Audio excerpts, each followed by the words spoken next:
Easter was last week, and I think that for all of us, for me, for years, Easter has been such a special moment. And we spoke about the miracle of resurrection.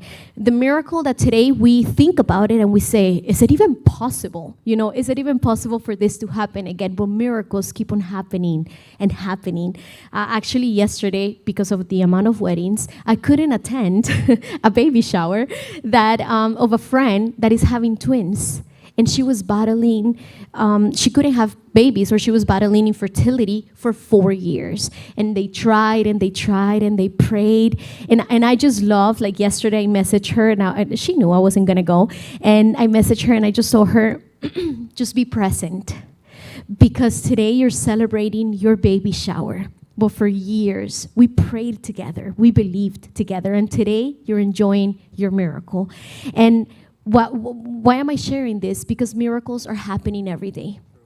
It's not just on Easter. It's not just for Jesus. It's not just for the people in the Bible. It's for all of us. And I think as I was sitting, preparing this teaching, I kept on thinking to myself, one, may I never forget the miracles that you have done in my life, God. But number two, which are the miracles that I need today? And I can name a few. I can definitely tell you that my journal has a lot of prayers of things that I'm still waiting today. But as I was getting out, so we have a little project at home, and we want to convert our garage into the office. Now, it hasn't happened yet, right? We want the wall, and we want the floor, and we want the air. So let me tell you that my office is in the garage. We just haven't changed anything. So I was there preparing the teaching, and as I got out, I went to the living room, and I saw a bunch of books. And I was like, oh, wow. It was these books, but my son, Luca, I guess that he was looking through some of them, and it was messed up. So I went and organized it, and I found my yearbook. I'm not going to tell you, I'm going to tell you which year, 2003. That was a long time ago. I graduated from high school, and immediately got exposed. South Broward High School, yes. You might see me at the dean's office, Fuego Latino. I don't know if they still keep my picture, but it was a picture of the three of us. We had a dance group. It was called Fuego Latino. I can already tell, 2003, you guys, 2003. But anyways, and when I saw it, and I've seen it many times. I mean, I don't look through it. It actually it triggers things inside of me when I see my yearbook, because Fuego Latino. But but when I just saw the outside of the yearbook. And God immediately spoke to me and told me, that was a miracle. And the miracle is not that I graduated. Maybe. But the miracle was, that I remember that we had a words ceremony. And this week, we celebrated a words ceremony at my kids' school. But I remember when we did ours. By the way, I graduated with over 300 community service hours. Of course, because church, you serve at church. But anyways, they called me, they put me, like the gray thing or whatever. And I was so proud. And then they gave me one for Spanish, of course. And then they gave me one for arts, of course, because Fuego Latino. And I remember that they gave me an envelope. And the envelope was an invitation to apply for a scholarship. And I was so happy, and I was so excited. And I was like, yes, I made it, Mom. And I remember that, whatever, my mom hugged me, she cried. I mean, like we are immigrants. Like, yes, she graduated high school. She finally learned English. Wow, yes, we made it. And then we opened the thing, and when we read the requirements, it said she needs to be a resident of the United States of America, or she needs to be, or they need to be, whoever applies, a citizen. And it just made me so emotional, because I remember that day I was like, God, I need a miracle. Well, not this, but like the envelope. God, I need a miracle, because I want to study psychology, and now I can't. And I remember that my mom held my hand, and she said, God is going to open the door. As I was getting ready this morning, I kept on thinking on my yearbook and what God spoke to me. Because I think that we all need miracles. And that miracle, my papers miracle, took over 14, 15 years. It took years. My mom and my dad became citizens. My two brothers became citizens. And I married Alfredo for papers. Didn't happen, just kidding. And yeah, I mean, it took me a long time. And God told me something this morning. I honestly couldn't study psychology. Then I got married, I did all these things, and I remember that I got an invitation to study counseling based on addictions. That's what I studied, counseling. But I never saw it as enough.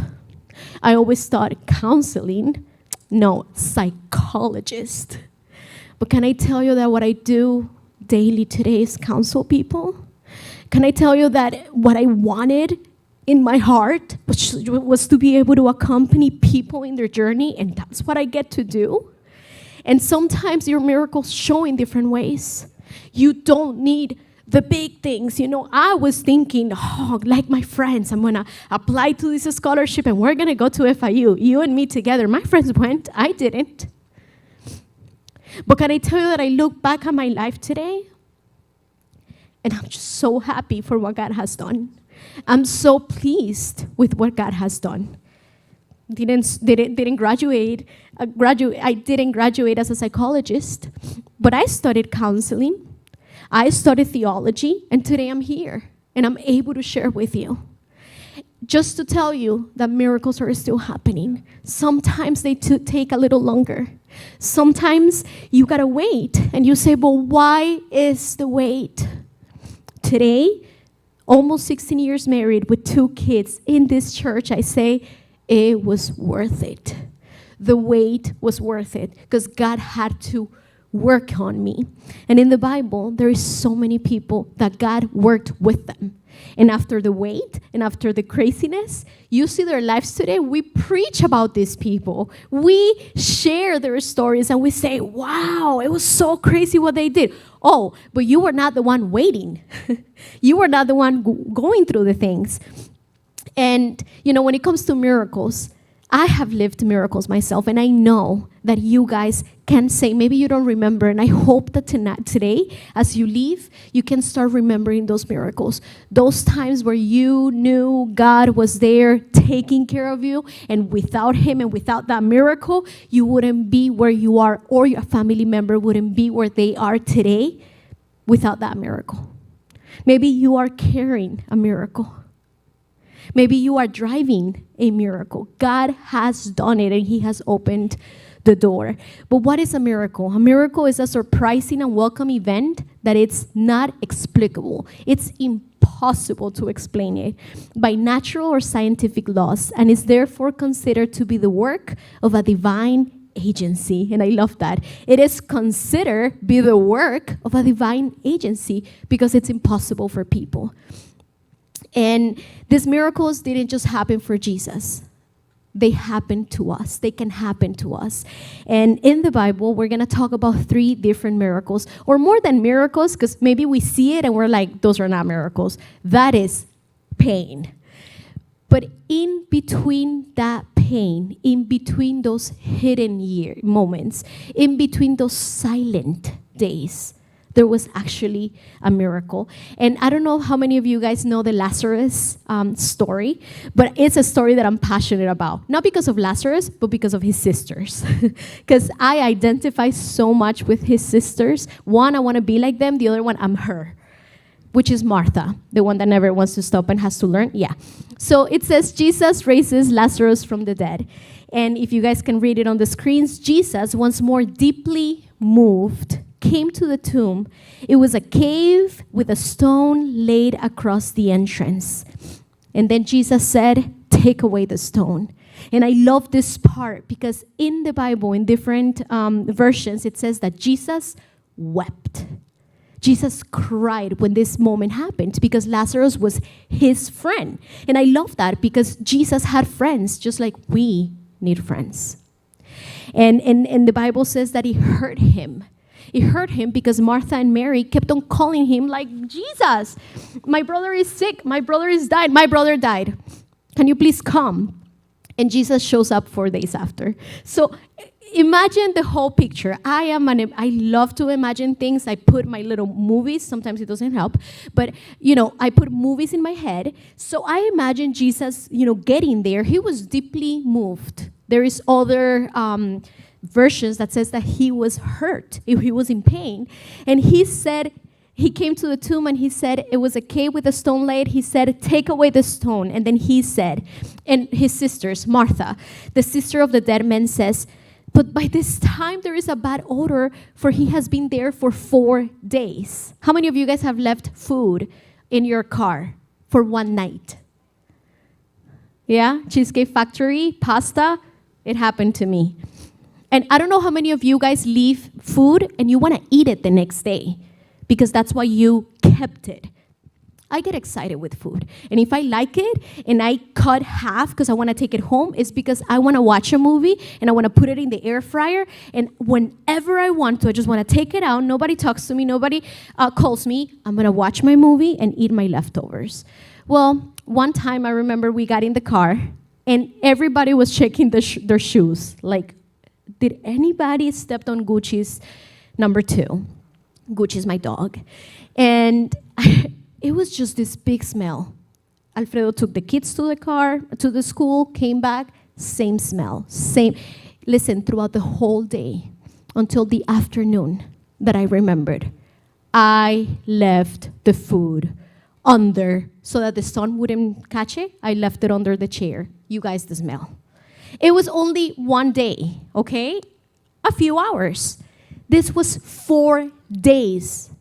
I can't even imagine the smell. So the sisters that loved his brother were like, Jesus, it's a little too late. It's been 4 days.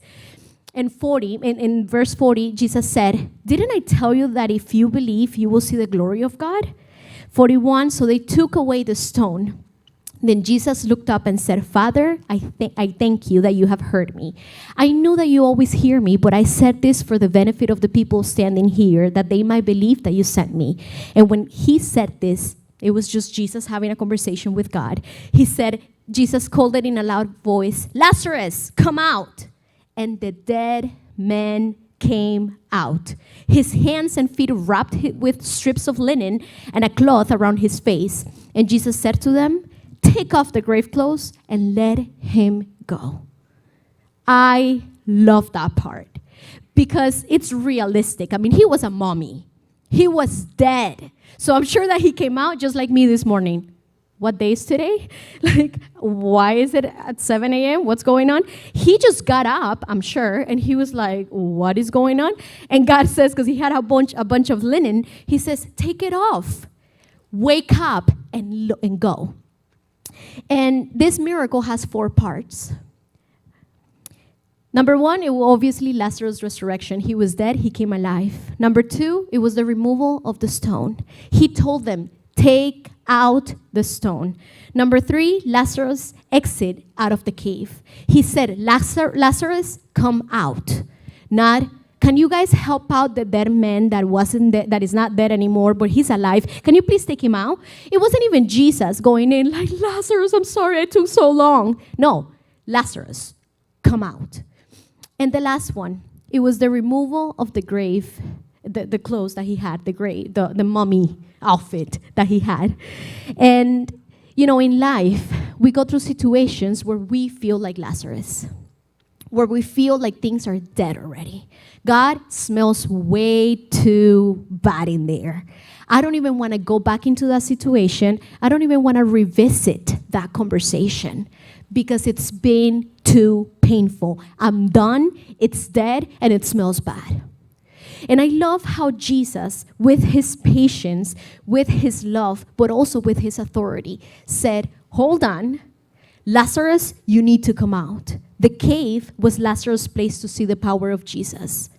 But also the cave was the ability, or showed us the ability of Jesus to feel and be human like us. I think the cave, and I think the death of Lazarus, not only Lazarus needed it, but Martha and Mary needed it, but also Jesus needed it. Because today we read this and we say, wow, Jesus had a friend. Jesus wept. Jesus understood. He was in pain, but he also made the miracle. And this shows me that that Jesus has the power to be with me through all my journeys. That he has the power to be with me through my pain. But he always has the power and the authority to resurrect whatever is death inside of me. And the Bible gives us other examples of people that were put into caves for different reasons. And when you see or when you hear a cave, I am not an adventurous person. I think I've said it many times. I kind of confess a lot of things up here, and then I'm like, why did I say that? Alfredo gets so nervous. But caves, I'm not very adventurous. Actually, for Savannah and Henry's wedding, one of the best weddings ever. I love weddings, by the way, so keep on getting married, keep on inviting me. I will show up. Theirs was in Tennessee, so it was so much fun. We went there, we had so much fun. The view, the bride, the groom, everything was beautiful.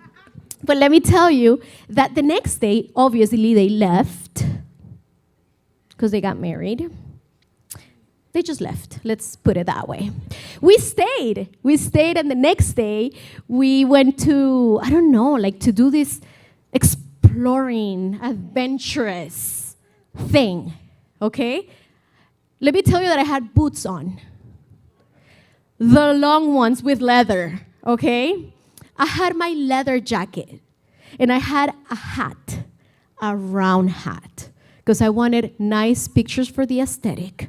Everybody else has backpacks and tennis shoes, and they're like, let's go explore. And I'm like, okay, let's try.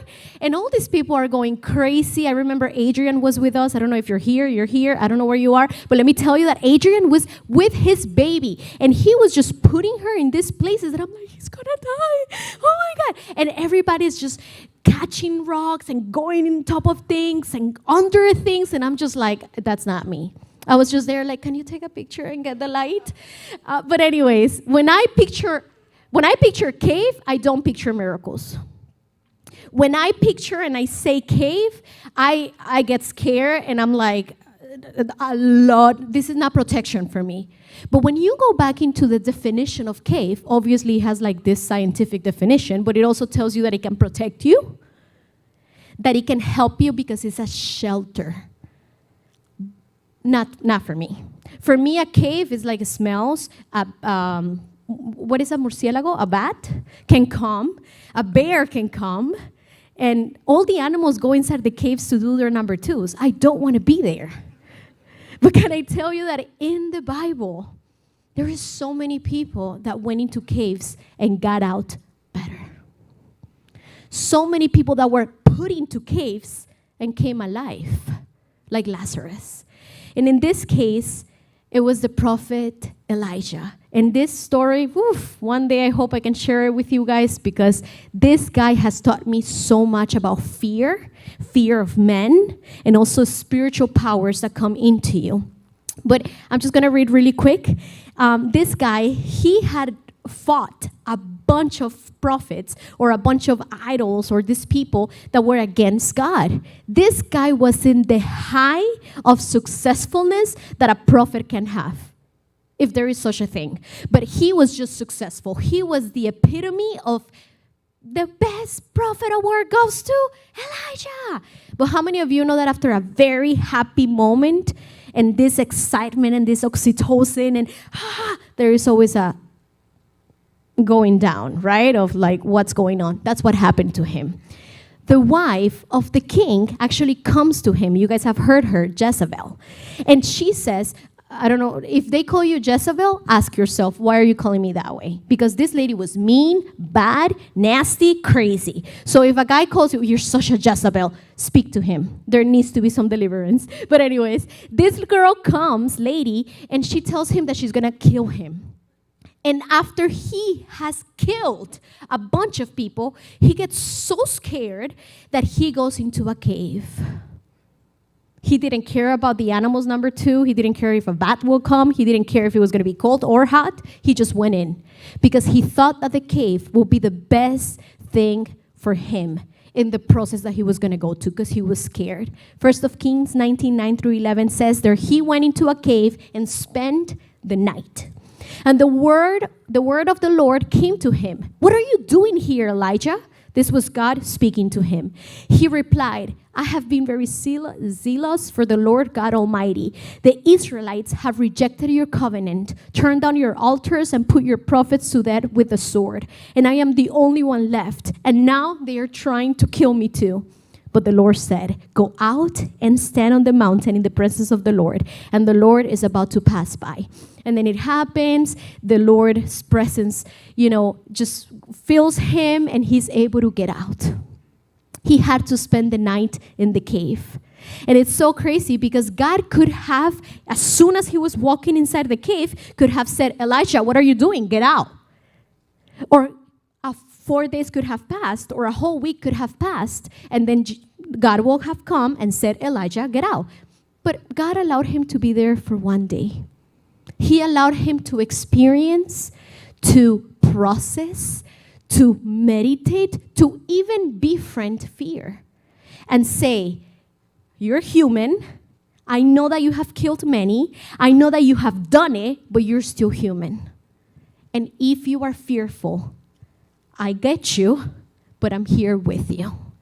And I love that because Elijah went to the cave to hide. He was scared not only of Jezebel, but he was scared that he was gonna die. He was the only one left. And I just want to tell you that it's normal to want to hide in caves when you're fearful.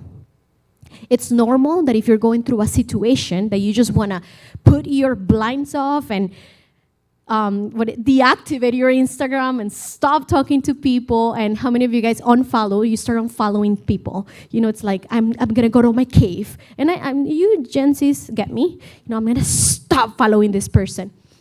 Because those are the moments that we need to stop everything.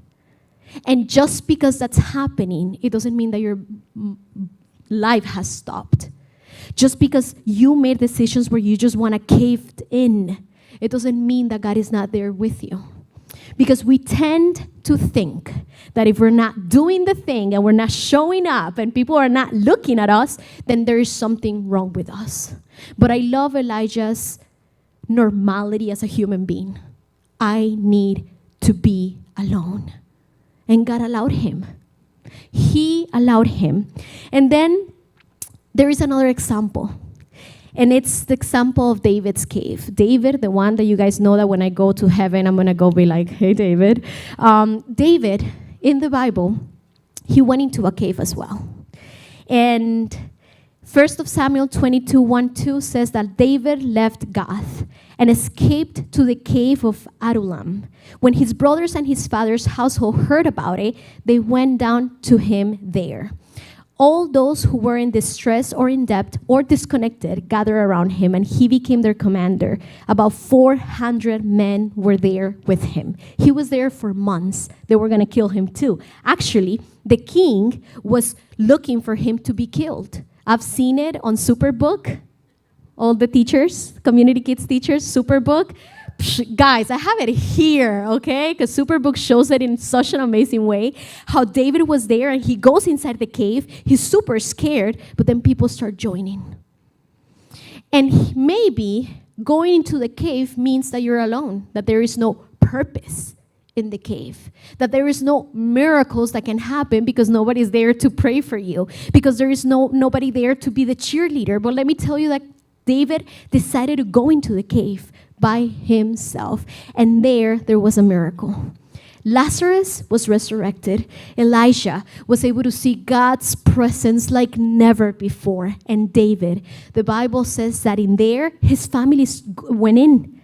And then 400 people, and I love what it says here, the people that were in distress, the people that were in debt, the people that were disconnected, they all gathered around him. And they became David's famous soldiers.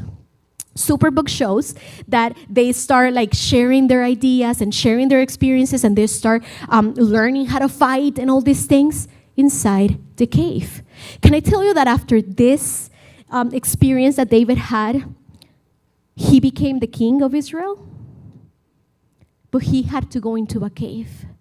He had to go into a silent season. David needed the cave to be transformed. And those men that took refuge is where God trained him, but also worked with his character. The cave for David was the invitation to pause and allow God to dictate what was next. It worked his character, but it also worked his relationships. Sometimes miracles look very different. Sometimes miracles look like an envelope that tells you that you can't enjoy it or that you can't be part of. Sometimes a miracle looks like losing and having 2 miscarriages. But in those caves, in those moments that are hard, those are the times where God shows up. Maybe your miracle looks like right now an ending of a relationship. And you say, God, but why? I'm in a cave. I don't want to. But can I tell you that inside that cave, God wants to speak to you? He wants to mold your character. He wants to renew your strength. He wants to do a miracle for your life. But you know what's the thing? That sometimes we made that cave our home. Sometimes we not only go to the cave scared, we're not only going to the cave dead, just like Lazarus. We don't go to the cave like fearful like David. No, we go with our favorite blanket and our favorite orthopedic pillow. And we even go with like those fluffy, not the sleepers, the socks. Fluffy socks, the ones that have the little dots under so that you don't sleep. Yeah, you go comfortable because you think that you're gonna stay there forever. You say that's gonna be my new home now, where everything is quiet, where I don't talk to anybody there, where I am all alone. Can I tell you that a cave has a rock, but it doesn't have a lock? Which means that when Jesus said, "Move that rock," it's because it was movable. The cave, it's a place and a process, but it doesn't have to be your home. Caves have a rock that when God says move, they move. And you have to get out. I love how in Lazarus, Jesus came and said, "Move the rock, Lazarus, go out." And he went out. And I think today God is speaking to us. Maybe the miracle that is happening or that you need in life might not look like you think it should be looking like. Maybe what you're asking God to do, today you're seeing your reality and it looks more like a cave than an actual miracle, than an actual blessing. Just know that in the middle of the cave, God always shows up. But also, don't make it your home. Because those times, those processes, those silent, still moments, those hidden moments have a purpose, but they're not meant to be your home. So I want to invite you today to do 2 things. Number 1, identify your cave. Are you about to get into a cave? Are you in the cave, but now it's time for you to get out? Because God already said, "Hey, Maria, get out."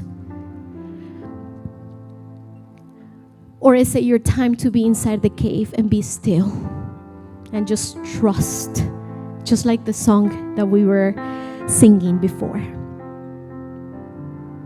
A cave doesn't mean the end. It has an opening and it always has an exit. And that's something that when I watch National Geographic shows you, the national parks. We were watching that with Alfredo yesterday. Yeah, we had even time to watch that. We were watching about national parks, and it shows you caves and weird things, and it's so crazy because caves always have an exit. That's why they're called caves. And maybe in your life there's areas where you think, "I'm done. That's my home. That's my room. My room, a cave. Nobody talks to me there. I'm alone." Actually, a lot of anxiety and a lot of depression builds up in caves.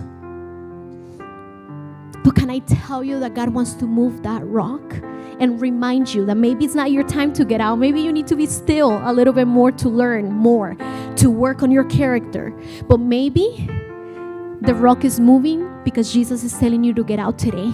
It's time to take a step of action. Or maybe the rock has moved so that you can go in. And just like David, Elijah, Lazarus, they were able to see their promise, their miracle. As a church, we are declaring that we're going to start seeing miracles in our lives. Miracles. Things, unexplainable things. Like my brother, who he actually graduated 6 years after. He's my little brother. He received the same letter with the same application, and we had the same status. Do you know that his soccer coach called my mom and said, I am willing. He's so good at soccer and such a good student. Maybe that was the thing. I never played soccer. But anyways, he said, he's so good at soccer, such a good student, because literally his GPA off the roof, it was crazy. And he said, I spoke to the university. He actually went to Lee University, Lee University, Tennessee.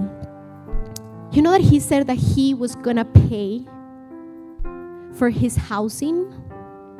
And then there was this special and unique international scholarship that university was willing to give to a immigrant student that will add into the university. That was my brother, a Colombian kid that had no papers, just like me and him and my other brother. And he graduated for 4 years into Lee University for free.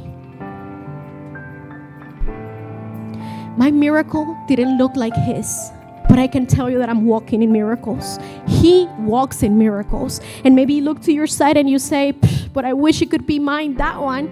God knows the cave that you need, but also He knows the miracle that you need. And I just want to finish with this. And if you ever had time, if you like to read, or even if you don't, you can try. This is one of the best disciplines that you can have. And in this book, one of the best books that I've read, actually, Anonymous, Jesus's Hidden Years. And I hope that as I read, you're able to feel identified. It says, in winter, are trees bare? Yes. In winter, are trees barren? No. Life still is. Life doesn't sleep. Through in winter, she retracts all advertisement. And when she does so, she's conserving and preparing for the future. And so it is with us. Seasonally, we too are stripped of visible fruit. Our giftings are hidden. Our abilities are underestimated. When previous successes fade and current efforts falter, we can easily mistake our fruitfulness for failure. But such is the rhythm of spiritual life. New growth, fruitfulness, transition, rest. New growth, fruitfulness, transition, rest. Abundance might make us feel more productive, but perhaps emptiness has greater power to strengthen our souls. In spiritual winters, our fullness is thinned so that, undistracted by our giftings, we can focus upon our character. In the absence of anything to measure, we are left with nothing to stare at except for our foundation. Risking inspection, we begin to examine the motivations that support our deeds, the attitudes that influence our words, the dead wood otherwise hidden beneath our busyness. Then a life-changing transition occurs as we move from resistance through repentance to the place of rest. With gratitude, we simply abide. Like a tree planted by living water, we focus upon our primary responsibility, remaining in Him. In winter, are we bare? In caves, are we bare? Yes. Are we barren? No. True life still is. The Father's work is in us does not sleep. Through in spiritual winters, he retracts all advertisement. And when he does so, he's so purifying our faith, strengthening our character, and conserving our energy and preparing us for the future. The sleepy days of winter hit us so that seductive days of summer will not ruin us. We all need those caves. We all need those moments, but we also need those miracles. And I just want to invite you to embrace your season without forgetting that in the winter seasons of life, there is still life. That during the winter seasons of life, those caves where we think all is done, I don't believe in God anymore. Can I tell you that that's when God shows up so that he can prepare you for the summer? I want us to stand up and have a conversation individually with God. It might sound uncomfortable. It might sound poetic. It might sound repetitive. But for God, it's a delight to have a conversation with you. Maybe to the person next to you might sound repetitive. You keep on praying for the same thing. You need to stop. Or maybe for the person next to it, it's like, that's kind of funny. I wouldn't be asking for that. Or maybe for the person next to you says, that's too impossible.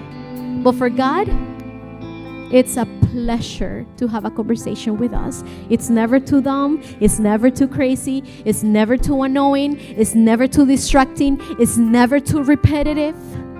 For God, it's a delight to have a conversation with me and with you. So we're going to take some time as the worship leads us into this beautiful song. Jesus, I will trust you.